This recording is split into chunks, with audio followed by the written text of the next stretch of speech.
Luke chapter 8, the story of the farmer.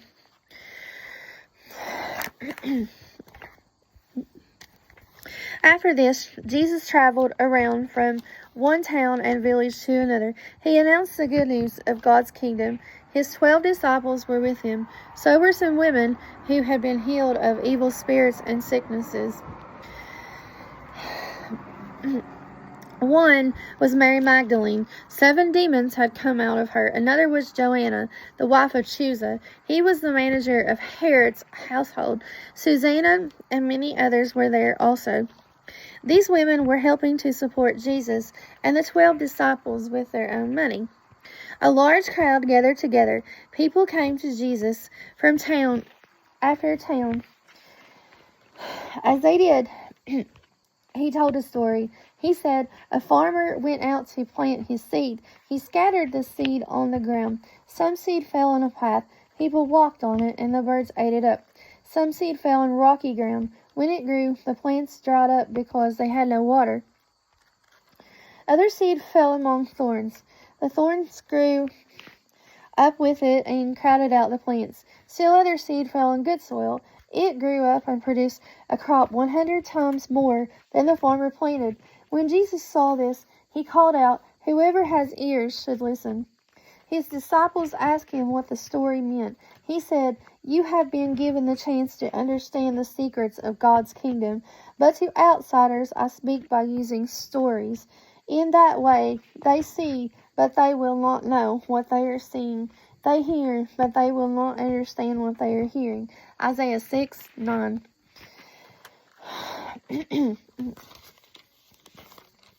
Here is what the story means. The seed is God's message. The seed on the path stands for God's message in the hearts of those who hear. But then the devil comes. He takes away the message from their hearts. He does it so they won't believe. Then they can't be saved. The seed on rocky ground stands for those who hear the message and receive it with joy. But they have no roots. They believe for a while, but when they are tested, they fall away from the faith. The seed that fell among thorns stands for those who hear the message, but as they go on their way, they are choked by life's worries, riches, and pleasures, so they do not reach full growth. But the seed on good soil stands for those who are honest, that stands for those with an honest and good heart. Those people hear the message. They keep it in their hearts. They remain faithful and produce a good crop. A lamp on a stand. No one lights a lamp and then hides it in a clay jar or puts it under a bed. Instead, they put it on a stand. Then those who come in can see its light. What is hidden will be seen, and what is out of sight will be brought into the open and made known. So be careful how you listen. Whoever has something will be given more. Whoever has nothing, even what they think they have, will be taken away from them. Jesus' mother and brothers. Jesus' mother and brothers came to see him, but they could not get near him because of the crowd. Someone told him, "Your mother and brothers are standing outside. They want to see you." He replied, "My mother and brothers are those who hear God's word and do what it says." Jesus calms the storm. One day Jesus said to his disciples, "Let's go over to the other side of the lake." So they got into a boat and left. As they sailed, Jesus fell asleep. A storm came down on the lake. It was so bad that the boat was about to sink. They were in great danger. The disciples went and woke Jesus up. They said, "Master, Master, we're going to drown." He got up and ordered the wind and the huge waves to stop. The storm quieted down. It was completely calm. "Where is your faith?" he asked his disciples. They were amazed and full of fear. They asked one another, "Who is this? He commands even the winds and the waves, and they obey him."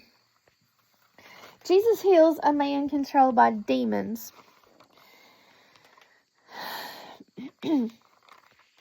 Jesus and his disciples sailed to the area of the Gerasenes across the lake from Galilee. When Jesus stepped on shore, he was met by a man from the town. The man was controlled by demons. For a long time he had not worn clothes or lived in a house. He lived in the tombs. When he saw Jesus, he cried out and fell at his feet. He shouted at the top of his voice, "Jesus, Son of the Most High God, what do you want with me? I beg you, don't hurt me." This was because Jesus had commanded the evil spirit to come out of the man. Many times the spirit had taken hold of him. The man's hands and feet were chained, and he was kept under guard, but he had broken his chains, and then the demon had forced him to go out into lonely places in the countryside. Jesus asked him, "What is your name?" "Legion," he replied, because many demons had gone into him. And they begged Jesus again and again not to order them to go into the abyss. A large herd of pigs was feeding there on the hillside. The demons begged Jesus to let them go into the pigs, and he allowed it. And when the demons came out of the man, they went into the pigs. Then the herd rushed down the steep bank. They ran into the lake and drowned. Those who were tending the pigs saw what had happened. They ran off and reported it in the town and countryside. The people went out to see what had happened. Then they came to Jesus. They found the man who was now free of the demons. He was sitting at Jesus' feet. He was dressed and thinking clearly. All this made the people afraid. Those who had seen it told the others how the man who had been controlled by demons was now healed. Then all the people who lived in the area of the Gerasenes asked Jesus to leave them. They were filled with fear, so he got into the boat and left. The man who was now free of the demons begged to go with him.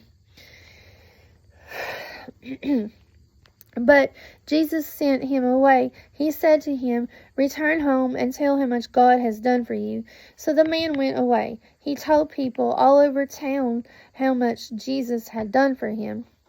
Jesus heals a dead girl and a suffering woman. When Jesus returned, a crowd welcomed him. They were all expecting him. Then a man named Jairus came. He was a synagogue leader. He fell at Jesus' feet and begged Jesus to come to his house. His only daughter was dying. She was about 12 years old. As Jesus was on his way, the crowds almost crushed him. A woman was there who had a sickness that made her bleed. Her sickness lasted for 12 years. Sounds like endometriosis. No one could heal her. She came up behind Jesus and touched the edge of his clothes. Right away, her bleeding stopped. "Who touched me?" Jesus asked. Everyone said they didn't do it. Then Peter said, "Master, the people are crowding and pushing against you." But Jesus said, "Someone touched me. I know that power has gone out from me." The woman realized that people would notice her. Shaking with fear, she came and fell at his feet. In front of everyone, she told why she had touched him. She also told how she had been healed in an instant. Then he said to her, "Dear woman, your faith has healed you. Go in peace." While Jesus was still speaking, someone came from the house of Jairus. Jairus was the synagogue leader. "Your daughter is dead," the messenger said. "Don't bother the teacher anymore." Hearing this, Jesus said to Jairus, "Don't be afraid, just believe. She will be healed." When he arrived at the house of Jairus, he did not let everyone go in with him. He took only Peter, John, and James, and the child's father and mother.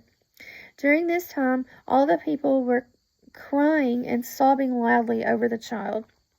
"Stop crying," Jesus said. "She is not dead. She is sleeping." They laughed at him, but they knew she was dead. But he took her by the hand and said, "My child, get up."